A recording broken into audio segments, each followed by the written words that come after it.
Hi guys, and welcome to our workshop on clever communication. I hope you guys have had a nice Saturday so far. I know I've definitely been enjoying some of the workshops and speakers that we've had today, and I hope you have too. We decided to do a presentation on communication because it's such an important part of our day-to-day life, both professionally and personally. And frankly, some people are just better at it than others. Some people get less anxious, and we thought we might as well share our tips and tricks that have helped us along the way and will hopefully help you too. So, presenting today is myself, Niamh, and Joe, who you'll meet in a couple of minutes. A little bit about me. I go by she and her. I graduated from Queen's University Belfast with a degree in computer science, and I was an intern at Accenture and also now a graduate as well. My title in Accenture is a business and integration arc analyst, which is basically a fancy way of saying I'm a business analyst, but I'm really enjoying it at the moment. There's a lot of spreadsheets, PowerPoints, a lot of people management as well, which I didn't expect, and gathering information, and I'm really having a nice time. And I aspire to work in data science as well. So next, I'm going to hand you over to Joe. Hey everyone, my name is Joe. I am a application development analyst for Accenture. Basically, that is a very fancy term of kind of saying a software engineer. I recently graduated from Tala IT, or what's now the Technical University of Dublin, if you want to get fancy, with a degree in computing with software development. I myself graduated as a mature student, so I went back late. But before I did my degree, I had so many different jobs. I worked in as a personal trainer, as a PR consultant, advertising, marketing. Again, at college, so many different pubs and stuff like that around Dublin as well. And I learned that there's not like a one size fits all format for communication, and that's why I thought, like, when Niamh asked me to do it, I thought I'd be a perfect candidate to deliver this workshop with you guys. So what we're going to do first is we're just going to run through a quick agenda of what we're going to go through today. So we're going to run through the 4 types of communication. As of before, Niamh will talk about 2, I'll talk about the other 2. Niamh will then talk about presentation skills and death by PowerPoint, basically. I'm going to take you through some key communication techniques, and then Niamh will discuss the psychology of communications along with managing stress and anxiety, and then finally a quick conclusion just to wrap everything up. So I will first pass you off to Niamh to talk about the first type of communication. The first type of communication we're going to talk about today is nonverbal communication. Now, this has a range of different areas, including facial expressions, your eye contact with people, your movement, and even your proximity away from people. So even though the person you're trying to talk to may not be talking to you, but you can tell a lot of how they feel and think about a situation by their nonverbal body language. So for example, if I am bouncing my knee up and down and I'm fidgeting, I'm probably really nervous and anxious about the situation. If I'm looking away, maybe out the window, I may be bored of the situation and not paying attention to what you're saying. And nonverbal body language is a really important way to present who you are to other people and can really make and break a one-to-one situation and a first impression. For example, if I'm in Tesco's shopping for my big weekly shop, I'm in the veg aisle and someone reaches across me really close. This is COVID. I don't want anyone in my bubble. And I don't know anything about this person, but I instantly don't like them just by how they're presenting themselves and the proximity they are away from me. So it's really important to understand these nonverbal tips and your body language technique to understand the situation and be able to present yourself more effectively. Next, I'm going to hand you over to Joe to talk about verbal communication. So with verbal communication, as it kind of stands, it's very straightforward. It's basically what words or sounds even that we use to communicate with one another. And the key thing is that it necessarily doesn't have to be like a big knowledge transfer between client and boss, or boss to you, or so on. And even be talking about your friends about how incredible season 2 of Love Island is, which I've just watched, by the way, and it is phenomenal.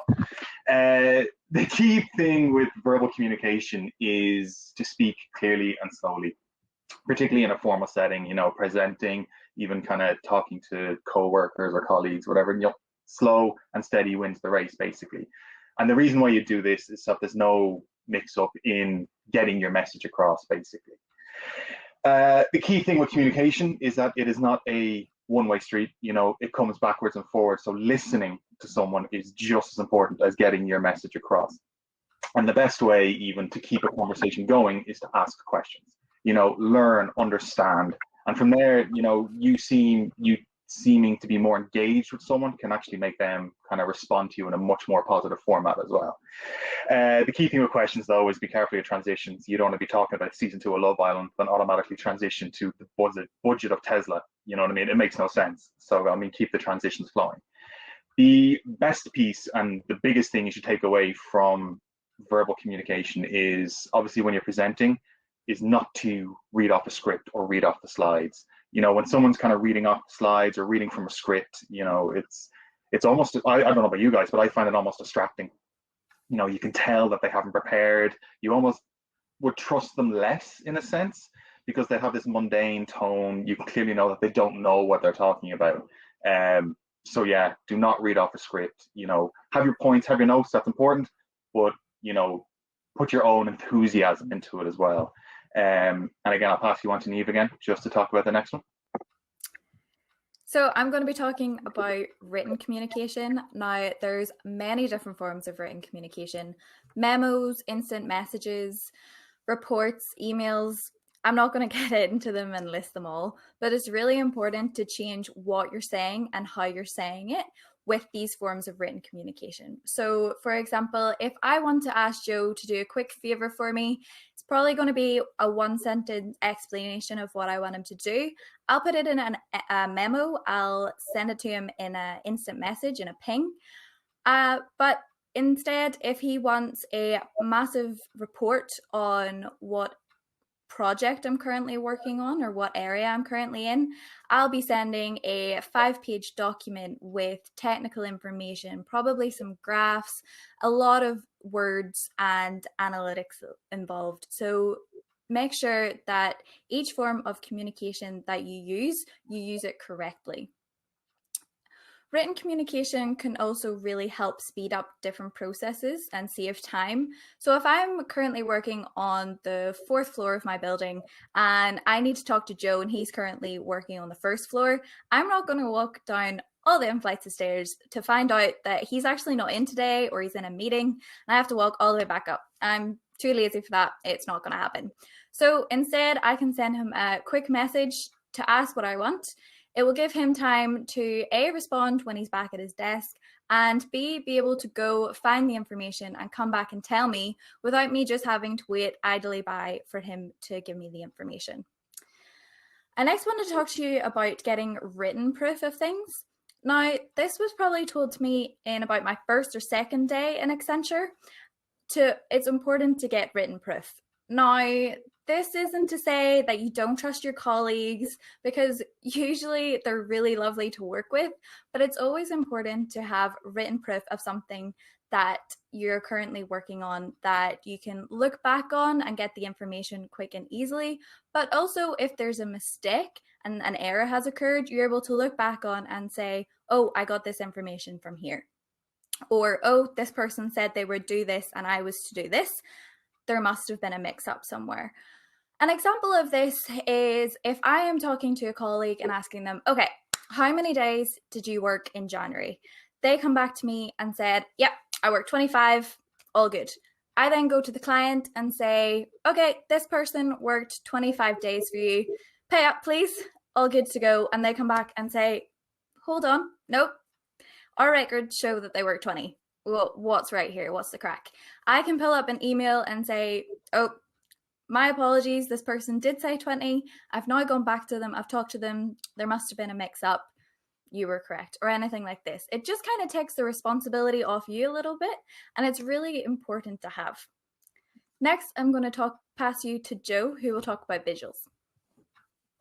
Visual communication, in my opinion, is the most important form of communication, particularly when presenting. The phrase is a picture speaks 1,000 words, and it really does. For example, imagine you were trying to describe the device you were watching this on, be it your phone, your tablet, or your laptop, to someone who had never seen this device before. Like, imagine trying to describe the intricate details. It would be extremely difficult to do so. But imagine showing them a picture. I mean, they would understand exactly, what you were trying to say with milliseconds, or within milliseconds, I should say. So visuals can be a very powerful tool in allowing someone to understand what you're trying to get across. So basically, through different forms of visuals, you can make your point. And first example I want to show you is the scene from Love Actually, where, as I like to call him, Rick Grimes, because that's who he is in The Walking Dead. But Andrew Lincoln, the actor, is basically portraying his love to Keira Knightley. And he is using, words on card, which in this aspect is a visual. And this is probably one of the most iconic scenes from the movie, but he is using a visual tool to get his point across. And even though it is words, it is still a visual in this context. Next thing is from a sales perspective, like taking Amazon, for example. If you were two identical products, did the similar kind of thing, but one had an image and one didn't, which one would you go for? I know I'd be trusting the one with the image a lot more than the other. So, I mean, from a sales perspective, it makes a product, we'll say, more reliable or more trustworthy than not. So that's something to really take a note of. The biggest thing, though, particularly when presenting, is you want to try and present data. And if you just pull up an Excel spreadsheet here, it's so difficult to understand, so difficult to portray what the actual, file or data points are actually saying. But that's where we come to terms with graphs, images, and pictures. It makes it so much easier to portray data like in the spreadsheet as a graph or as a different kind of visual, and from there you can understand exactly what it's saying so quickly. And the trick is to make it simple. You don't want to overcomplicate things, and graphs can really do that for you. Like a quick example for you. You literally invested in GameStop 2 or 3 months ago, and right now you're a multimillionaire and you want to show, how you made your money, how each month each things went up. You could show them the graphs, you could show them the spreadsheet, or you could show them the jet ski. Even though it's a simple over the top image, it still portrays exactly what you want to say. I made money, I bought myself a jet ski. Simple as. One thing I do want to talk about really quick is Power BI, or Tableau is another version, but my personal preference is Microsoft Power BI. Basically what this is a data visualization tool. So as you can see, you can make pretty pictures and images, but the key thing about it is that you can dynamically change your data with using filters or slicers. So you just import your data through, a CSV file or an Excel spreadsheet, whatever you want, and dynamically you can filter your data down. So say for instance, you're having a budgetary meeting, we'll say, with a client, and you want to show them each month, you want to show them the first quarter, the second quarter, whatever. Dynamically you can change that as you go on the fly. It's a very powerful tool. And if it's something you've never used before, I would highly recommend even just playing around with it, because it can do so many powerful things. The next step, I suppose, we will now pass you on to Niamh, who's going to talk about PowerPoint. Death by PowerPoint. I'm sure we have all been there when our lecturer in university or in school is reading straight from the slide.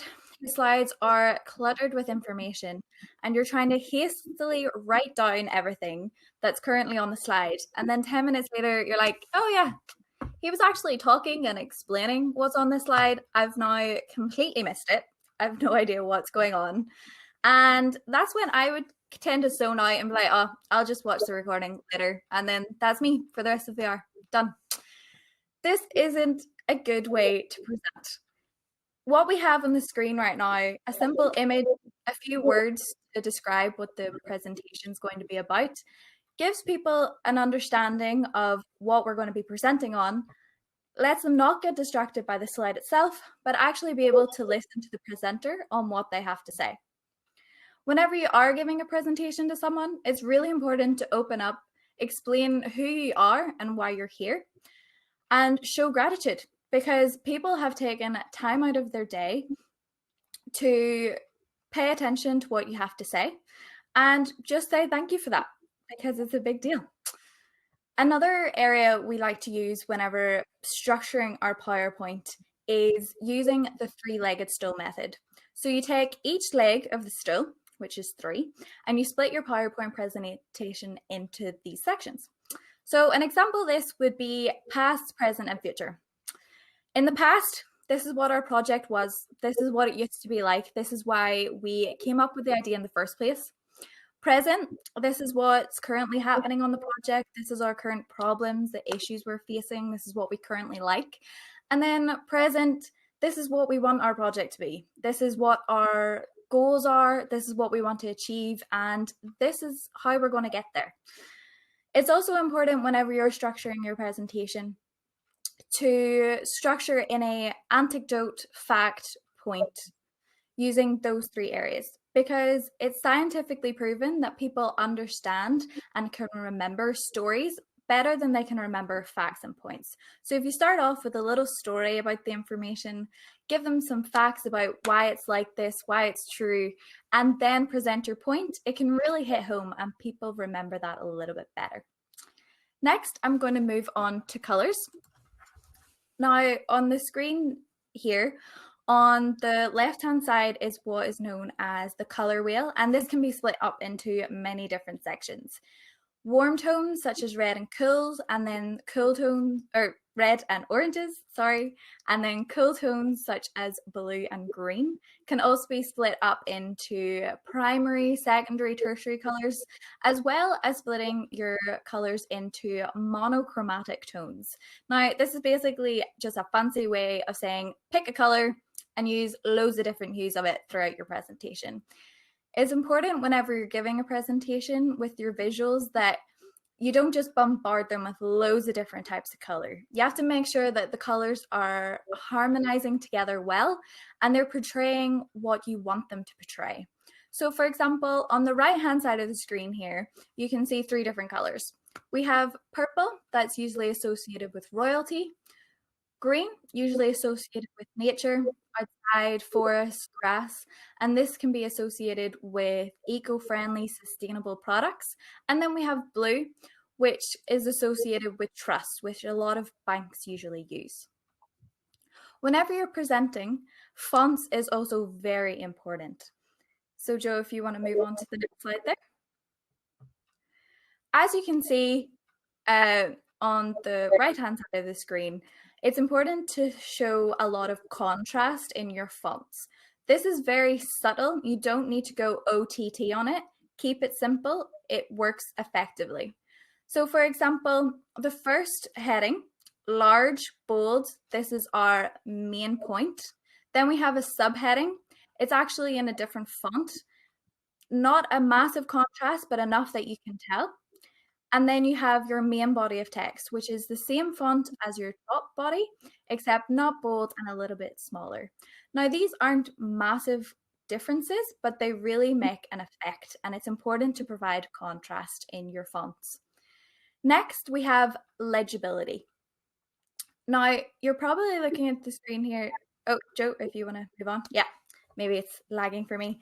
But legibility is really important. You're probably looking at the screen, maybe leaning in, squinting a little bit. That says legibility. And no one's going to pay attention if you have big things of text on the screen that no one can read. They're trying to decipher it for 10 minutes. No one cares. They're just going to give up after a few seconds. So it's really important that you're presenting your information in a legible manner that people can understand. The next is font families. Now, you may have to do a little bit of research on font families to understand the different areas and what they can represent. But basically, they're split into 4 main categories, including serifs, which are letters with a little tilde or a little squiggle at the end, basically. Sans serifs, scripts, and decorative fonts. And it's really important that whenever you're presenting that you don't bombard your presentations with loads of different fancy scripts and different fonts, and it may look good on one page, you've used two different types and then you've jumped over to the other. Probably a good idea to format your slides using only two, maybe three fonts and have it consecutive throughout. It looks a little bit better. So next, I'm going to be passing you over to Joe. Thanks, Niamh. So, general communication techniques. So, I'm going to take you through a few points on the basic techniques you should be using when you are trying to communicate with someone. Now, some of these may seem ridiculously obvious, but hopefully I can maybe make you think of one of these points in a different way and possibly use it in a different manner. So first thing I want to point out is there's a lot of, just like Niamh was saying in regards to the PowerPoints, there's a lot of information on that screen. So a little trick is to literally break it down step by step, one by one, with a little help of memes, of course, as well. So the first topic or the first point is know what you're talking about. Now, odds are, if you are, delivering a presentation on whatever point you're trying to present on, you already know what you're talking about. But maybe you don't, or maybe you don't know enough. And the key thing here is to possibly ask questions, research, and learn more.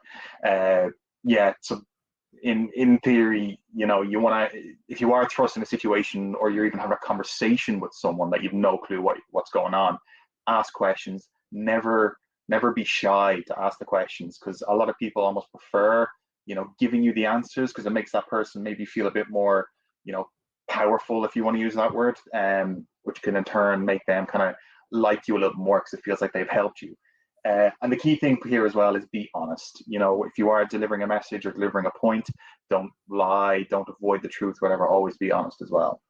And the next point is to prepare. This is the most important technique to do. If you are giving a presentation anyway, is to prepare. Myself and Niamh, we prepared, we practiced so many times trying to get this down. Test the technology you're going to be using, not research, sorry, but to literally practice, put yourself on the spot, put yourself on the clock, ask your friends, your family to listen to you as you do it, but to really, really prepare for what you're about to present. Because the people who don't, you can spot a mile away. The people who literally have to read their slides, who are going, basically it makes it seem like the person who's presenting does not know what they're talking about in a sense, and you almost don't trust the information that's coming out of their mouth. So the more you know what you're discussing, again, going to the previous point, it makes a big difference to the delivery of the point you're trying to make. The next point, confident language. Now, for most mere mortals, being confident on a certain point or on a certain topic is difficult. But for some people, they just have the gift of the gab, which is hats off to them, basically. But the key thing with confident language, and there's 2 points I'm going to make here, is to remove negative language from your vocabulary, and also to avoid using filler words. Now, filler words would be the ums, the as. Basically, it's when you're trying to avoid silence. So when you're trying to think of something really quick, like I don't know about you, but sometimes I tend to ramble on a lot quicker than my mind can actually keep up with me. So when it hits a point where I don't know what I'm going to say next, I automatically throw in. It's a natural reaction. The less of them you do use, the better you will come across and the more confident you will come across. The turning the positive or turning the negative words into the positive words, like a simple example of that would be to like take the phrase "I don't know." Someone asks you a question about what you've just presented on, let's say, and you say "I don't know." You could automatically change that into "Oh, let me find out for you."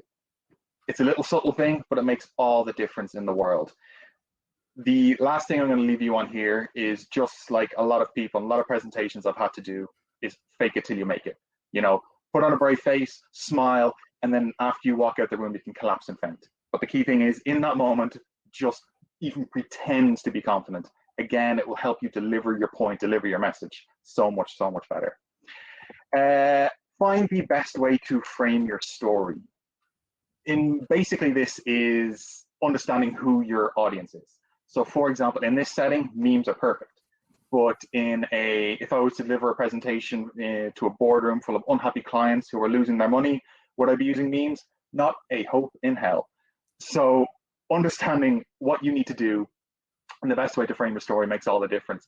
If you need to tell a story, if you need to show a video, if you need to drop your hottest new mixtape, whatever works, works.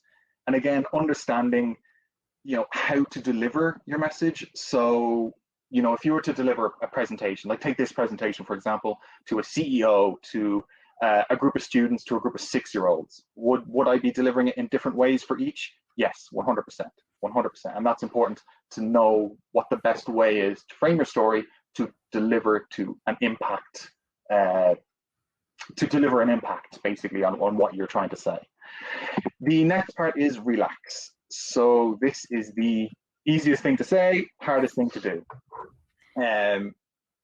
Again, Niamh will kind of be discussing this in more detail, but I wanted to throw it in. Just what I find easiest to do is that if someone was up in the exact same situation I was up, or I was in, trying to up in front of a crowd, delivering a presentation in some way, knowing that someone else would also feel nervous in the same situation kind of puts me at ease. It doesn't make me feel anxious and nervous as much, knowing that someone else would feel the same way.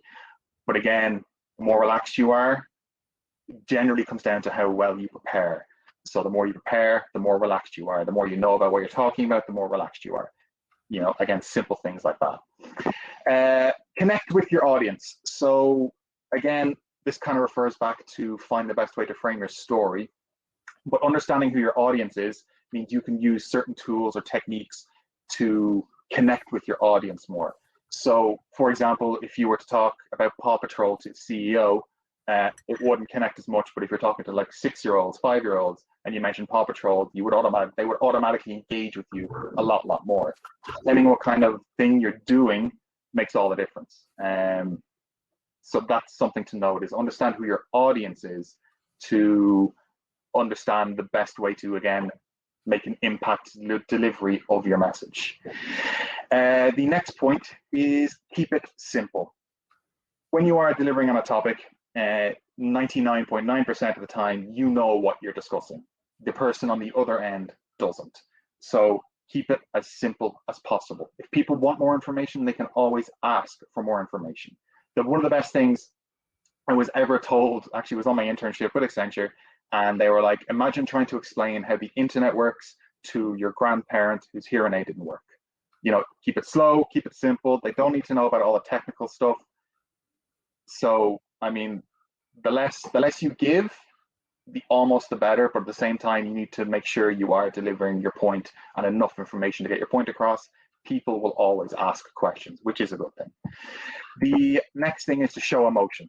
Now, this has got me crying over the Amazon rainforest during a poetry meeting.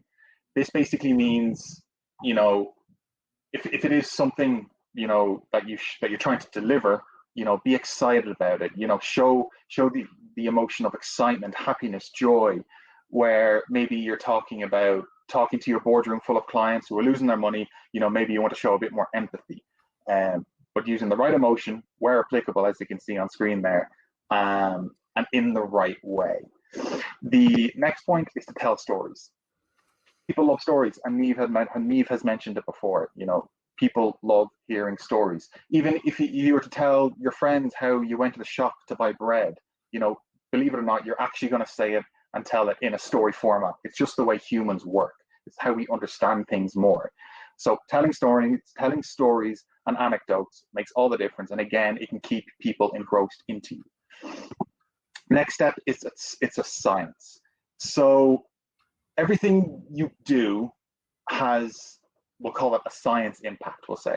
So for example, if you scream or yell out of nowhere, people are automatically going to be alert, more jumpy.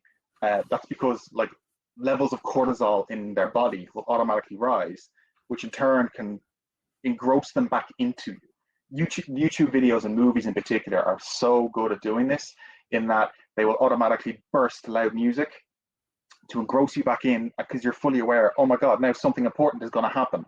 So you automatically raising your voice can engross people back into what you're trying to say. Just like the opposite. If you sink down, and you automatically, you start talking like slower, lighter, and you start discussing how, your friend, they went away, you never got to see them again.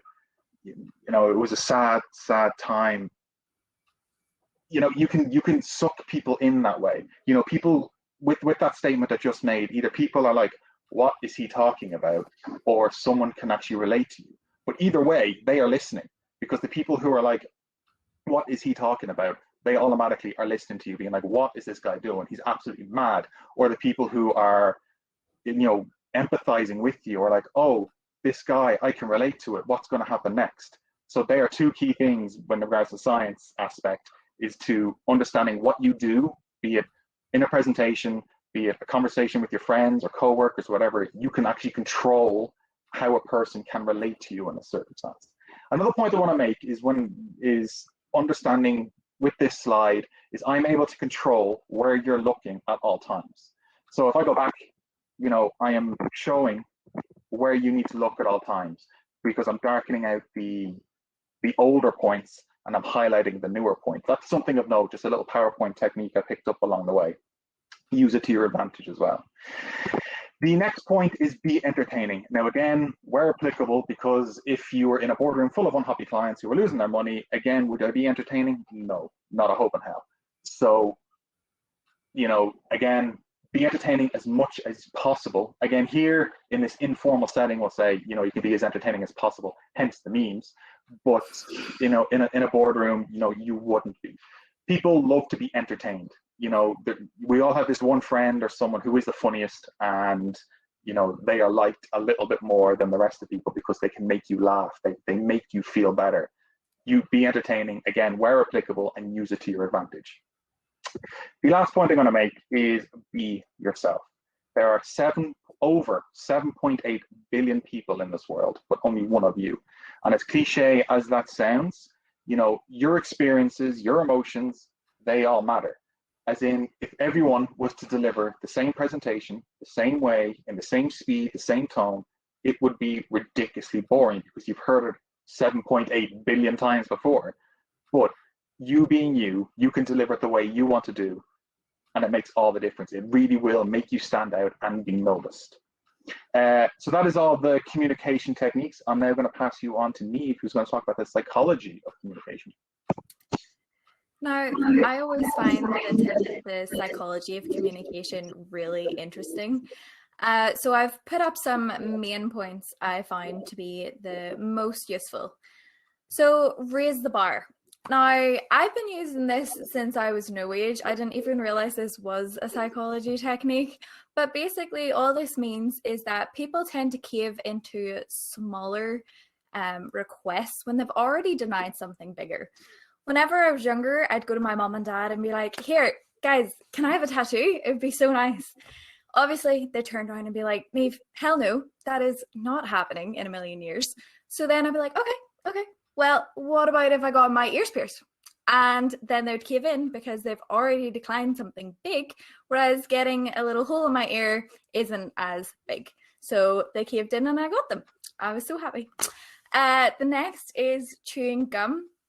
Now, obviously don't do this in a really important business presentation because it might not look as professional, but if you're having a conversation with someone that you're a little bit nervous about, it's a smart idea to chew gum.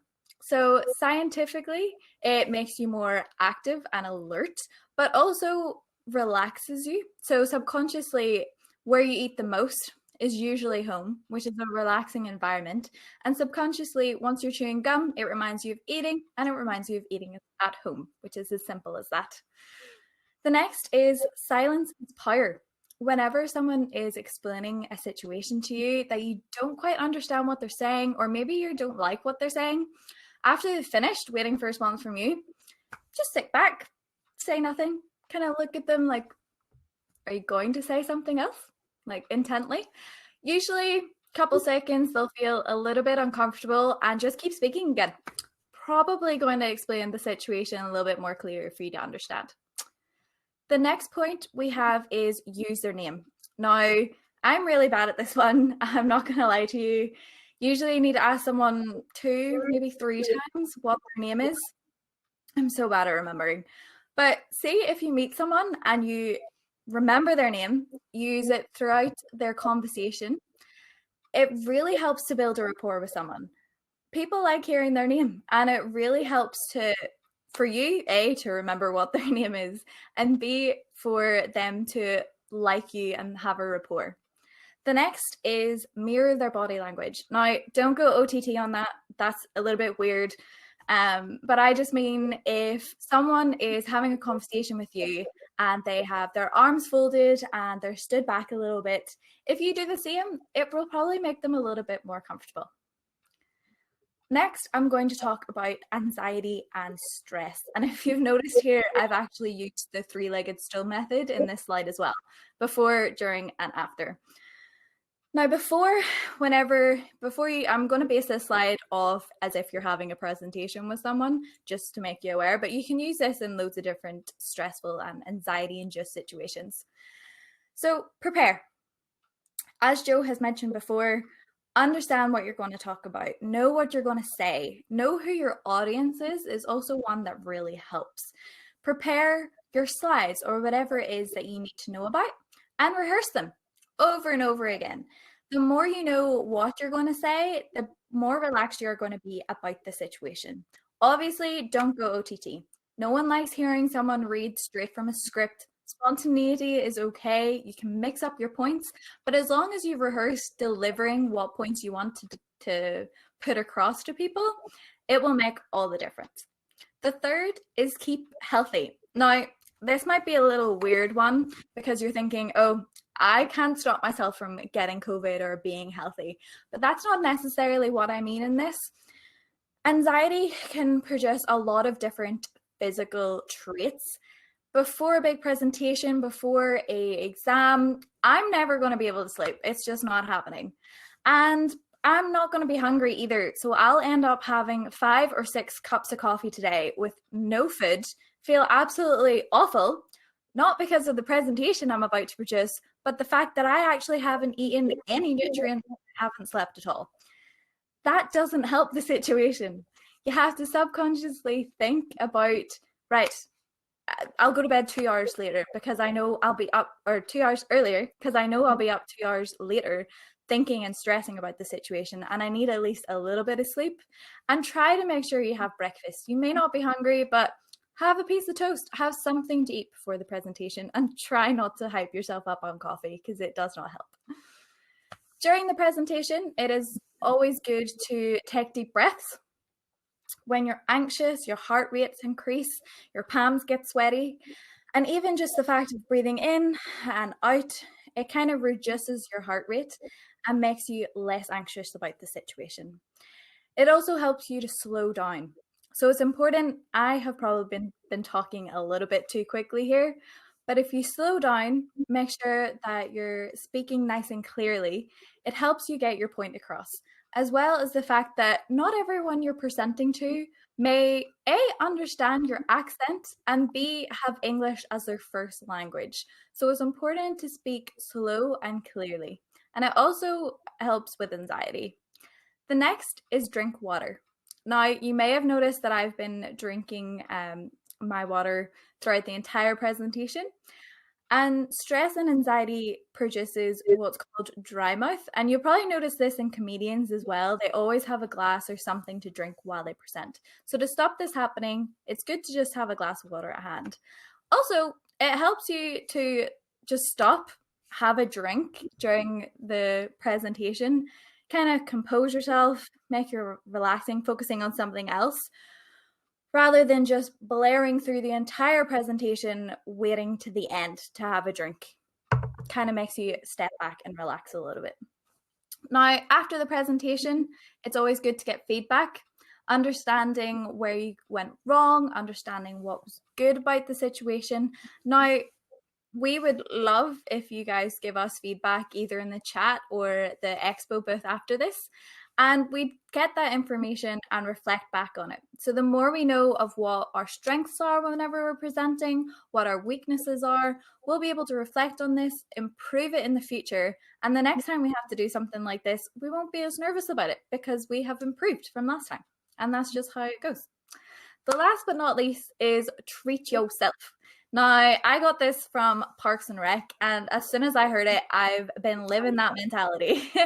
Anytime I have a situation where it's stressful and I hated it, I always treat myself afterwards. It may have gone awfully wrong. I may have fallen over, stumbled over all of my words. Maybe the deck just didn't work and it was an awful situation and I hated it, but it's over. It's fixed. It's all good.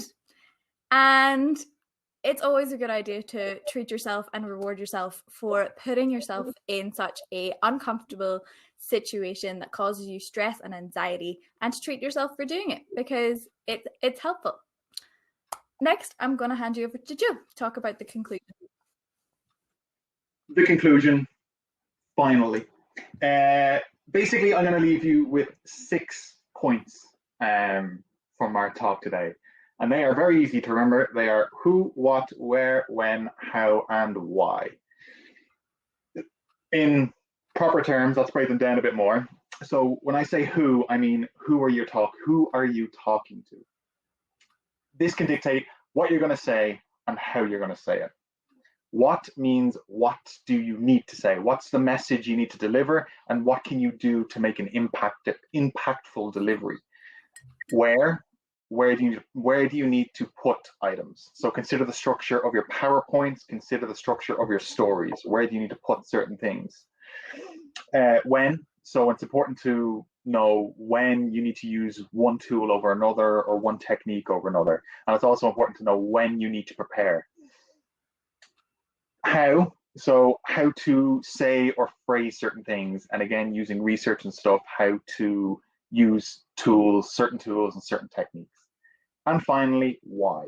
Never forget why you were there. You were in that situation to more than likely deliver a message, deliver a point, to sell a product, to make yourself seem more likable, whatever it is. Always remember why you were there and why you were doing what you're doing. And that is it, folks. On behalf of myself and Niamh, I'd like to thank you all for listening.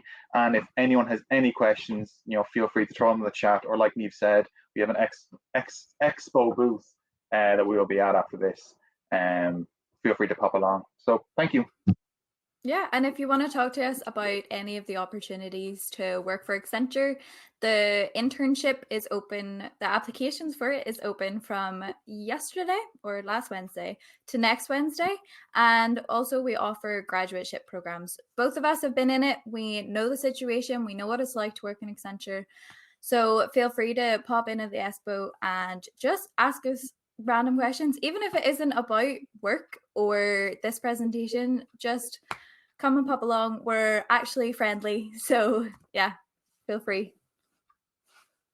Very much. That was a great talk and definitely resonates with me in sort of knowing that I've half semester of third year left and then fourth year full of FYPs and presentations. So definitely a useful one. And definitely good few points that I've kind of noticed myself from presentations that I've done that I probably shouldn't have done, or I know I could work on. So it's good kind of knowing how to not kill someone with a PowerPoint. So that's definitely good to always get refreshed on that. So thanks very much. Guess we do still have time for questions if someone has questions, but like I said, you'll be in the expo, so definitely pop them some questions, pop over. Yeah. Well, Lee, I see Lee has a question there. He's asking, do you find it harder to communicate or come across in a virtual workspace? I don't know about Niamh, but for me, I prefer doing it virtual almost because I can fidget a lot more. And my feet were going 90 through this entire thing, but it looked I was a lot more upright. So yeah, for me, I almost prefer it. I feel a lot more comfortable. Oh yeah, absolutely. I've been fidgeting with a ring the entire time beneath this table. Like it's definitely helpful. But even if you're not in a presentation environment, like we had to start work um from home. We haven't been into the office yet. But the fact that we haven't met the people, but we're able just to ping people randomly and ask questions and be able to call people up and be like, here, quick question here, how'd you do this, or what's this? It's way easier, and I feel a lot more comfortable and confident randomly being able to present online and talk to people online than I would actually having to be face to face and making eye contact with the person, because you don't actually have to turn your webcam on. They don't need to know that you're in your dressing gown and you haven't brushed your hair today. Like, it's completely a more relaxed environment. So it's quite nice. Would you say that the amount of PowerPoints you've had to give, or I don't know, make up for work has gone up because of online stuff being online as well? Or would it be sort of similar? For me, not really. For work-wise, we have a town hall every month where we get the team together, and I'm in charge of doing the presentations for that. And being able to get all our graphs together and present it to management would be my two main sort of presentations and PowerPoints that I have to produce on a weekly to monthly basis. But I had to do that in my internship as well. I wouldn't have said it has increased any. So yeah, it's about the same, to be honest. I don't know about you, Joe. Yeah, the role I'm in at the moment doesn't require me to present a lot in any way. So it has reduced, but not because of the virtual world or the world we live in. It's just my role has changed. That's all. I think there's another question from Lee. Could you share any resources on the best practice for design in PowerPoint or Power BI or B? Yeah, Power BI. Yeah, to be honest, it's like beauty is in the eye of the beholder. I mean, less is always more. So I mean, best practices and stuff. I mean, it just depends what looks good, what gets your message across. So the best resource I could give you is yourself.